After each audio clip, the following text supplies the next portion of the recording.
Muy buenas a todos, bienvenidos a Red Fishing, bienvenidos a un nuevo vídeo. Como cada semana vamos con un vídeo de preguntas y respuestas, así que desde ya muchísimas gracias a todos por todos los comentarios que me dejáis en cada uno de estos vídeos con vuestras preguntas. Ya sabéis que podéis hacer aquí abajo lo mismo en este vídeo para que las responda en el vídeo de la semana siguiente. El vídeo de la semana pasada era sobre espáridos, os gustó muchísimo, o sea que si queréis que hagamos más vídeos de preguntas y respuestas temáticos sobre un tema en concreto, obviamente, pues podéis también sugerírmelo aquí abajo en los comentarios.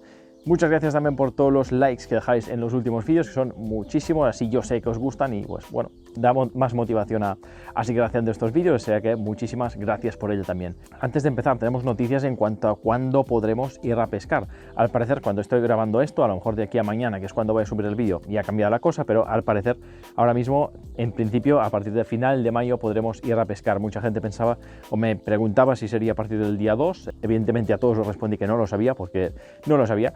Así que hoy se han aclarado un poquito más las cosas y parece que a final de mayo podremos empezar a ir a pescar y cazar. Ojalá sea así, porque también me da miedo que vuelva a haber un repunte de contagios en el momento que se empiece a desconfinar la gente, se empiezan a permitir más cosas y a lo mejor nos vuelven a encerrar otra vez en nuestras casas. O sea que seamos optimistas, ojalá esto no sea así, al menos a final de mayo, aunque aún queda un mes, pero que al menos a partir de allí ya podamos ir a pescar otra vez. Ojalá, ojalá. Pero bueno, sin más, vamos ya con las preguntas de esta semana. Y bien, empiezo con una pregunta de Miguel Gutiérrez que me dice: ¿por qué sobredimensionamos los hilos para, por ejemplo, spinning ligero, poniéndolos en un P1.0 de unos 8 kilos de resistencia, si la caña en un test que se realizó en el canal no pasaba de 1,5 kilos de resistencia hasta que saltaba el freno? Esta es su pregunta y me especifica que lo que quiere decir es que existe una enorme diferencia entre la potencia entre el hilo y la caña, o sea que el hilo aguanta 8 kilos y luego regulamos el freno a 1,5 kilos. Eso lo dice porque hice un test en un vídeo de preguntas y respuestas, os lo dejaré por aquí enlazado para que lo veáis si os interesa, y básicamente su pregunta se basa en eso, ¿no? En esa diferencia. Yo le respondí en comentarios, pero me pareció que sería una pregunta interesante para muchos de vosotros. A lo mejor también os planteáis esta duda o no os la habéis planteado nunca aún, pero a lo mejor algún día sí que os la plantearíais. Y el tema es muy simple, y es que el hilo va sufriendo desgaste en cada lance que hacemos. Cada lance se va desgastando un poquito el hilo, evidentemente es prácticamente nada, porque evidentemente las anillas de la caña son de un material que en las cañas de hoy en día está preparado porque pase por allí el hilo trenzado prácticamente sin roce, etcétera, etcétera, con lo cual el desgaste es muy bajo, pero a base de muchísimos lances se va desgastando el hilo. Y aparte de eso, si rozamos con una roca, si utilizáramos un hilo que solo aguantara 1,5 kilos, que es en donde llevamos tarado el freno del carrete, lo que pasaría es que, como digo, con cualquier roce se rompería el hilo muy fácilmente. ¿Qué ganaríamos con un hilo más fino? Por si os lo preguntáis también, pues más distancia de lance, también corta mucho más el agua o el viento que pueda haber. O sea, si hay corriente o si hay viento, un hilo más fino lo corta mucho mejor. Por eso siempre intentamos utilizar el hilo más fino posible, pero que nos sirva para lo que vamos a hacer. Como digo, la explicación a esta diferencia entre lo que aguanta la caña, o cómo regulamos el freno, mejor dicho, porque es distinto de cuánto aguanta la caña, en relación al hilo que ponemos, pues es eso básicamente, para evitar que en cualquier roce o con el desgaste del hilo, este se pueda partir muy fácilmente. No tiene más que eso, y para mí, para un spinning ligero, un P0.8 o 1.0 o como mucho 1.2, para mí es lo más equilibrado. Luego podemos sobredimensionarlo un poquito si lo necesitamos, o afinar un poquito si necesitamos más distancia de lance, por ejemplo. Pero creo que es lo que queda más equilibrado. Luego tenemos unos márgenes en los que podemos jugar. Sigo con Daniel González, que me comenta que en el último vídeo nombré el montaje Carolina en un momento del vídeo. Me dice que él solo dispone de una caña de spinning medio de 20 a 70 gramos de capacidad de lance y por el momento no dispone de presupuesto para comprarse una caña de rock fishing. Me pregunta qué opino de utilizar señuelos mucho más pequeños con esta caña, pero con un montaje Carolina que le permita lanzar lejos, vamos. Bien, está bien, pero tienes que plantearte, como ya hemos hablado otras veces, tienes que plantearte con una caña de 20-70 gramos, si utilizas señuelos pequeños para peces más o menos pequeños, pues es que no vas a notar esos peces. O sea, ¿dónde está el disfrute? Que el disfrute es totalmente subjetivo, a lo mejor a ti te hace gracia eso y fantástico, adelante, pero sí que te digo que muchos peces prácticamente no los vas a notar, apenas la caña se va a doblar. Una caña de 70 gramos te permite sacar sin demasiados problemas, siempre dependiendo de la especie, pero peces hasta 10 kilos perfectamente, con lo cual si buscas peces de 500 gramos pues no vas a tener prácticamente ninguna sensación, los vas a notar muy poco. Sí que es verdad que es una opción que tienes, al igual que usar una bombeta, por ejemplo, para lanzar esos señuelos más ligeros, pero evidentemente las sensaciones serán muy pocas. Sigo con DVS Fishing, que me comenta que al pescar a spinning o a rock fishing dice que ve los peces que en vez de seguir el señuelo muchas veces se apartan de él. Me comenta que no sabe sabe si es por el hilo o porque el estilo o porque no les lanza el señuelo adecuado. Me comenta entre paréntesis que en el mar cuando va a pescar son zonas de poca profundidad, en el delta del Ebro más concretamente. Bien, esto yo lo he vivido muchísimas veces, sobre todo cuando empezaba a pescar, pescando aquí, que me ocurre muchas veces con agua totalmente cristalina, divisas por ejemplo una lubina o incluso a veces un palometón, peces que a priori son bastante agresivos, pero les lanzas un señuelo y no hacen ni caso, como bien dices, a veces incluso se apartan. Eso es normal porque el agua está muy limpia, a lo mejor el pez no está en un modo de caza en ese momento y cuesta bastante que se active. Peces más agresivos es un poquito más fácil, pero a veces también ocurre eso de que se espantan o se apartan. En estos casos yo por lo que opto muchas veces por no lanzarles, depende del pez que sea. Por ejemplo, si son lubinas, en ciertas zonas ya sé que ni se van a interesar por los señuelos, pero si quieres tener alguna opción, lo que tienes que hacer es lanzarles muy lejos del pez, eso sobre todo, pero intentando que la trayectoria que va a hacer el señuelo hacia ti coincida con la trayectoria en la cual va el pez, de modo que se lo encuentre o de alguna forma tú puedas o tú intuyas que lo detecte. Esto es lo que hago yo, intento que el pez pueda detectar el señuelo, pero sin ir a pasarle por encima, porque ten en cuenta también que un pez depredador pues seguramente verá raro, aunque no sean animales evidentemente que le den mucho al coco, claro, no tienen conciencia como nosotros, por decirlo de alguna forma, pero si ven una posible presa que va hacia ellos, pues no es algo para nada normal. O sea, es totalmente antinatural que un pez pequeño que ellos se podían comer en vez de huir vaya hacia ellos, con lo cual es normal que ahí también vean algo raro. Muchas veces también puede ser porque no les, como tú bien dices, no les lanzas el señuelo adecuado, que ven que es un color raro, que ven que tiene un movimiento extraño, no se fían, que ven el hilo, pueden ser ya muchos factores, pero yo lo que te recomiendo cuando tengas estas situaciones es eso, lanzar lo más lejos que puedas del pez, pero haciendo que de algún modo lo detecte tu señuelo para que evidentemente haya opciones de que lo captures o de que al menos se interese por el señuelo y a partir de ahí ya jugar para intentar hacer que el pez muerda. Y sí, con Facu González, que me pregunta: buenas Sam, ¿podrías decirme qué tarda un palometón en coger un tamaño adulto más o menos si es un animal de crecimiento rápido o lento? Bien, en el palometón hay muy pocos estudios, he estado buscando un poco y no he encontrado demasiada información, o al menos que yo no puedo asegurar que sea para nada fiable, por lo tanto me es muy difícil decirte eso. Yo lo que he llegado a leer es que sería un pez de crecimiento ni tan lento como una lubina, un dentón, un mero, pero tampoco tan rápido como el de otros carángidos o incluso escómbridos como los atunes, bacoletas, que crecen muy rápido. Por lo tanto, no sé cuánto tarda en llegar a una edad ya adulta o madura sexualmente, pero digamos que se supone que estaría entre medias. No sé, yo he pescado, por ejemplo, palometones en septiembre que son apenas de 8 o 9 centímetros.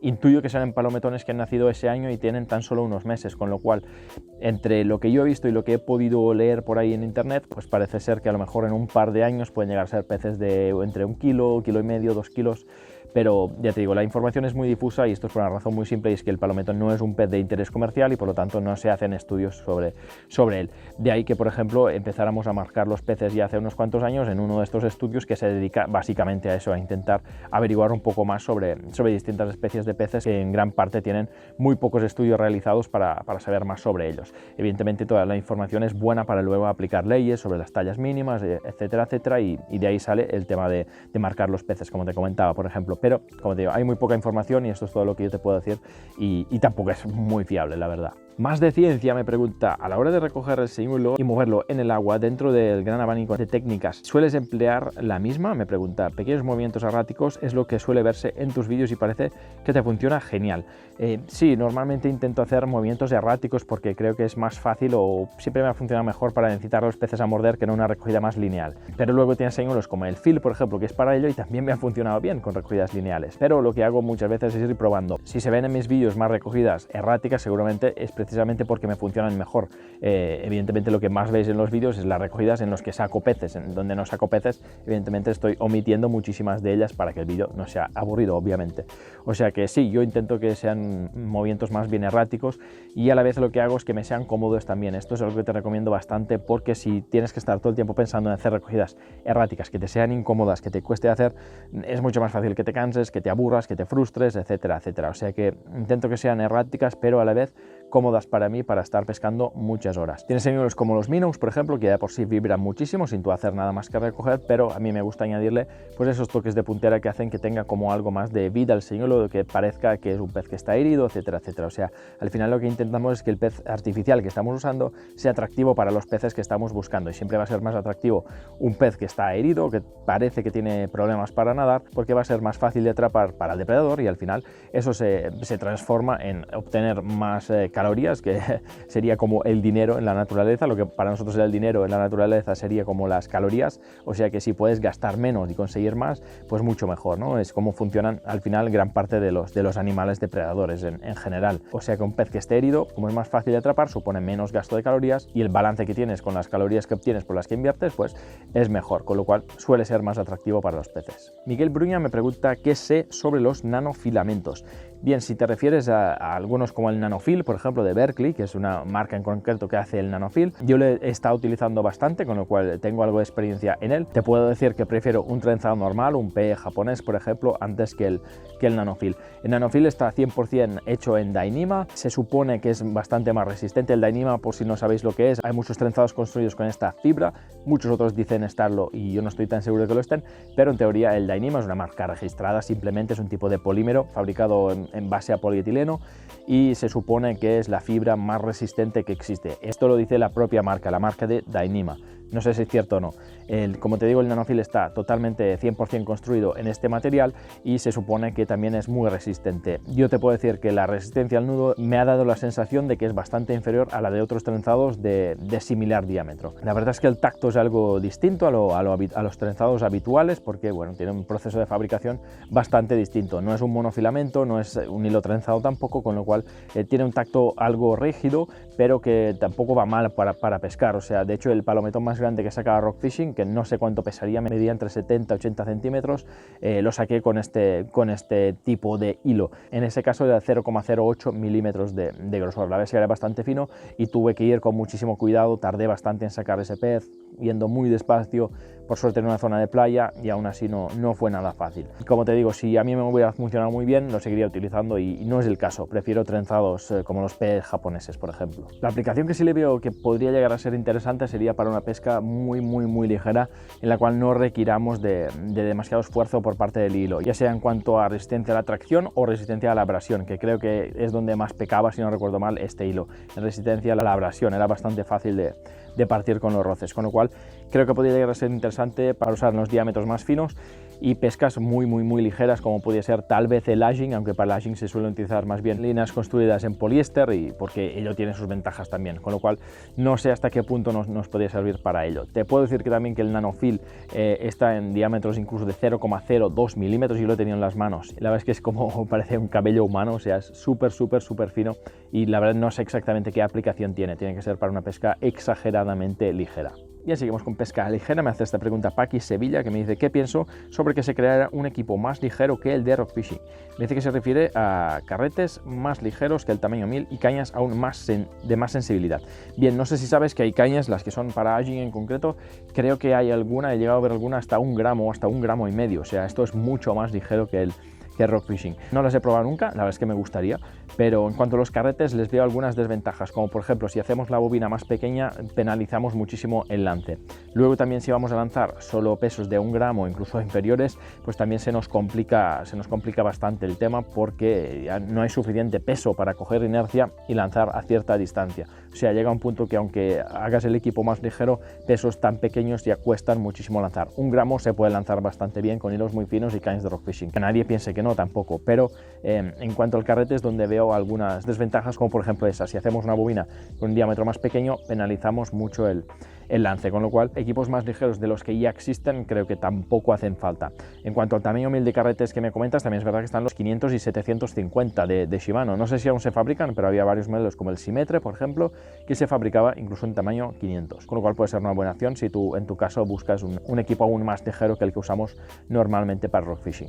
También os digo que para Rock Fishing los japoneses en general utilizan los carretes de Shimano tamaño 2000, los C2000 en concreto, que tienen el cuerpo en tamaño 1000 con la bobina un poquito más ancha, precisamente por lo que os comentaba hace un momento, y es que si tenemos la bobina más ancha conseguimos algo más de lance, simplemente porque las espiras, o sea, las vueltas que tiene el hilo son más anchas y salen más fácilmente. O sea que todo tiene sus pros y sus contras, y habría que ver muy específicamente para qué lo vamos a usar para saber si nos sirve o no un equipo más ligero en todos sus aspectos. Pesca y Señuelos me pregunta ¿por qué un pez robado pelea más que un pez enganchado por la boca? Bien, es bastante lógico, es cuestión de física pura, pero he pensado que a lo mejor algunos también os preguntáis eso. Cuando enganchamos un pez por la boca, pues estamos tirando de su cabeza hacia nosotros, con lo cual no le dejamos ir hacia la dirección en que él quiere.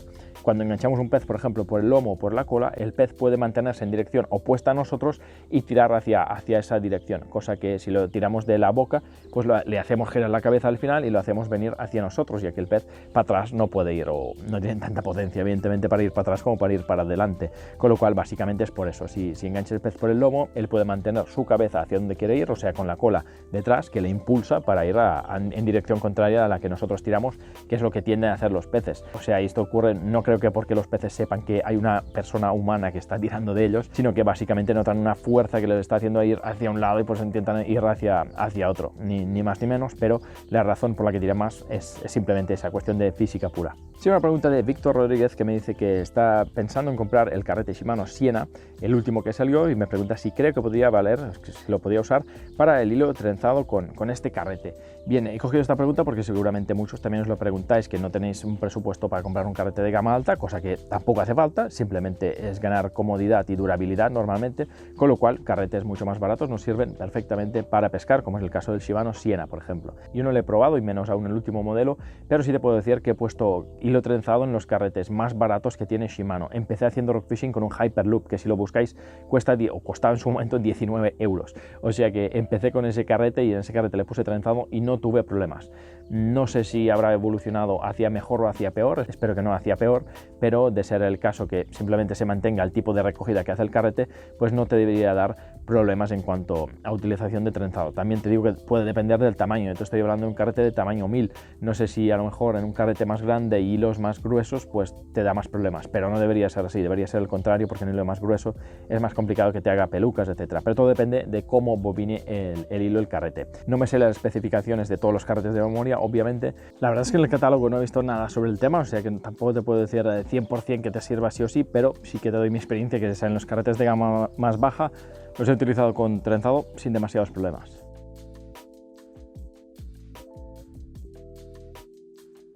Sí, con Wake Up, que me pregunta para las baconetas XXL o atunes desde costa, ¿qué señuelo para ti tiene mejor efectividad, los stickbaits hundidos o paseantes de superficie? Bien, aquí volvemos al tema que hemos tocado muchas veces sobre este tipo de señuelos, y es que normalmente siempre los señuelos hundidos suelen funcionar mejor en cuanto a efectividad, por el hecho de que podemos tocar más capas de agua, ni más ni menos. Como nos permite movernos en distintas capas de agua, pues abarcamos más y a fin de cuentas tenemos más posibilidades de dar con los peces. O sea, el stickbait hundido también lo puedes llevar prácticamente por la superficie, en cambio con un stickbait flotante solo tienes la opción de llevarlo por la superficie, con lo cual te estás limitando mucho más. Así de simple. Aún así, hasta la fecha me han funcionado mejor los minnows que los stickbaits, pero los stickbaits sí que es verdad que los hundidos sobre todo suelen tener bastante más lance que prácticamente cualquier minnow, siempre y cuando comparemos señuelos del mismo peso, con lo cual lo ideal siempre es llevar varios señuelos y así ir probando. Pero entre stickbaits flotantes y hundidos, mejor hundidos. Si quieres solo uno, pues mejor hundidos, porque te permiten más juego y probar más cosas distintas. Voy a tener en cuenta también que tengan una buena caída, porque muchas veces los atunes, sobre todo más que las bacoletas, pican durante la caída. O sea que si tiene una caída tipo rolling, por ejemplo, en la cual una caída tipo rolling significa que el señuelo va describiendo una especie de S en su plano longitudinal mientras va bajando. Eso hace que imita destellos, y muchas veces, de hecho me han picado unos cuantos atunes de esta forma, mientras el señuelo caía tanto a vinilos como a distintos tipos de minnow. En bacoletas pequeñas también me ha pasado, sobre todo con el bungee cast de Bass Day, que os lo he comentado ya otras veces, que me han picado muchas en caída. De hecho tenéis un vídeo en el cual se ve que me pican en la caída. O sea, cuando voy a tensar el hilo ya tengo el pez clavado. Y acabo con una pregunta de Xavi Patrullero, que me comenta que su hijo Adam, de 15 años, quiere pescar rock fishing en el interior de un puerto. Me dice que hay una caída en diagonal de roca y hasta 25 metros de profundidad. Me pregunta qué tipo de señuelos le recomiendo y qué peso. Bien, si es para rock fishing, yo te recomendaría sobre todo vinilos, aunque claro, van a ser muy ligeritos para poder pescar rock fishing, y si hay 25 metros van a tardar mucho en llegar al fondo. No es imposible ni mucho menos pescar con una cabeza plomada, por ejemplo, de 5 gramos y un vinilo de 1 o 2 pulgadas, pero si quieres cubrir más agua, mucho mejor los jigs. Concretamente tienes los de tungsteno, que bajan mucho más rápido y son pequeñitos, y te puede servir bien para explorar y prospectar mucho más terreno, mucho más rápidamente que con los vinilos, aunque los vinilos suelen ser más efectivos, o sea que mejor ir probando. Pero yo me decantaría por estas dos opciones, ya sean vinilos o pequeños jigs, para ir prospectando un poco el fondo, que a rock fishing siempre es donde tenemos más resultados. Sí que es verdad que en un puerto puede haber prácticamente de todo, te puedes encontrar jureles, te puedes encontrar palometas blancas, incluso palometones que estén más a medias aguas, pero a rock fishing normalmente lo que buscamos más es eso, pescar un poco más por el fondo, intentar pescar esas especies de peces demersales o bentónicos, ya sean meros, si el fondo es de roca. También puede haber muchos espáridos distintos, si hay alguna zona más de fango, como pequeños besugos, pargos, incluso herreras, dentones. En los puertos la verdad es que tenemos muchísima variedad de peces, con lo cual es muy interesante ir cambiando de señuelo, ir probando distintos tipos, a ver cuál funciona mejor, porque esto puede cambiar de un día para otro, de una zona para otra. Pero yo básicamente me armaría eso de vinilos, sobre todo de Darting, a mí son los que más me gustan y más resultados me dan, y también algunos pequeños jigs, sobre todo los de tungsteno, si hay tanta profundidad, para que bajen muy rápidamente. Nada más por hoy, que se acaba el vídeo de preguntas de esta semana. Muchísimas gracias como siempre a todos por todas estas preguntas que me dejáis, podéis dejar más aquí abajo en los comentarios, y nada más por hoy. Ojalá pronto ya podamos ir a pescar y tengamos mejores noticias, y nada más. Si os ha gustado el vídeo, pues ya sabéis, podéis darle a me gusta para apoyarlo, compartirlo en vuestras redes y suscribiros al canal para no perder los próximos vídeos. Yo sin más me despido, hasta la próxima.